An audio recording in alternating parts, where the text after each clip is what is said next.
Hey there, I wanted to share in this next episode this little experiment I've been doing. I really wanted to do a large-scale watercolor painting. I had no idea how to go about doing this, so I started researching and I found a few methods, but I had no way of getting the materials with the way things have been going in the world, and I surely didn't want to be spending any money right now. So only using things that I had in our house currently, I decided to try some homemade paper on top of these used canvases that a friend of mine had given me.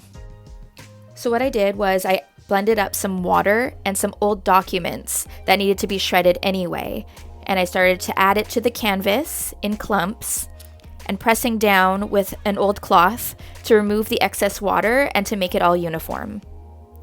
You can also see at this point that I ended up using two different kinds of printer paper in two different shades of white, but I figured that didn't matter because I'd be painting over it anyway.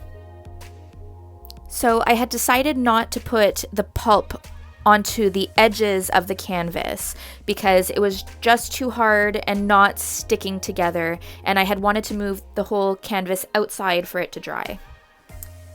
I brought it in and let it dry for a couple more days, and then when it was dried, I started to paint the edges of the canvas white, and that's when I realized that the paper was starting to come off the canvas. What I forgot about making handmade paper when I was a kid was that it shrinks as it dries. And not wanting to start all over again, I just used some hot glue to put it back onto the canvas so I can continue the experiment.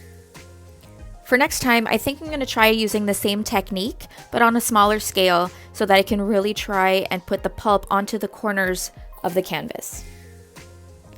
So like I was saying, this was an experiment, and I think I went overboard with the scale of this canvas. It was huge. So I decided to use my liquid watercolor that I had made myself, DIY with Crayola markers. I mean, I would have used up my entire new set of watercolors had I tried to use that. I was thinking about making a video on how I make these because I love them and I love using them with kids, so stay tuned for that.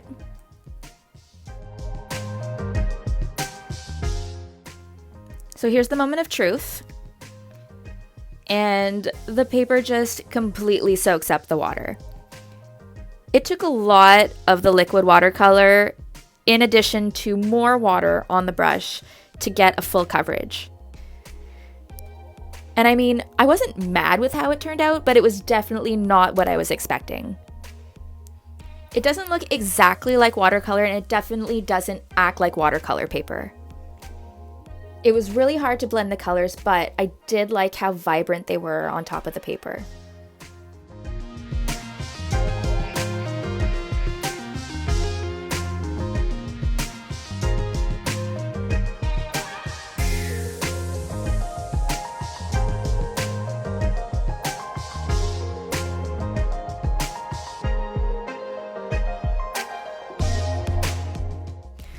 So when I finished and it had dried a second time, you can see that it does have a little bit of a watercolor effect to it, but it did start to shrink again the second time.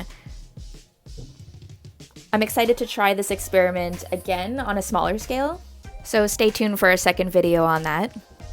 And be sure to hit the subscribe button. Thanks for watching. See you next time.